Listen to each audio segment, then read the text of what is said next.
ngayon. At swinner, tingnan naman tayo dahil may VIP pass tayo sa Presko na yan. Ma-impress kaya nila ang Preskong boys na nagtanong sa kanila. Sa puntong ito, ibigyan ko kayo ng pagkakataon na makapagtanong sa kanila. Sinong sumulat ng kanta niyo? Anong inspirasyon niyo dyan? Actually, reply siya sa ano nyo. So, anong title kanta niya? nyo. Anong title? Walang pusa. Kariton, Vicky. No pusa. No pusa. Ganda. Si Maymay, may inspirasyon ka ba sa ginagawa mo na yan? May inspirasyon? Pamilya ko po. Pamilya. Bale, buhay pa ba yung manok? Sinakyan mo ba kay Sis yung manok? Nag-MRT lang kami punta dito. Ganyan yung suot nyo? Yeah. Hindi na masiksikan. Konti lang.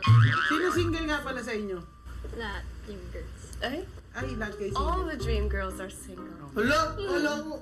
Akala ko, Ay, sakit! Tinanggi pa. Tinanggi nila. Pero may nagliligaw daw. Pero Narinig ko. ano, Bawi pa.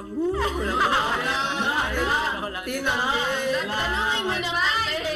Tanungin mo na. pero reserve.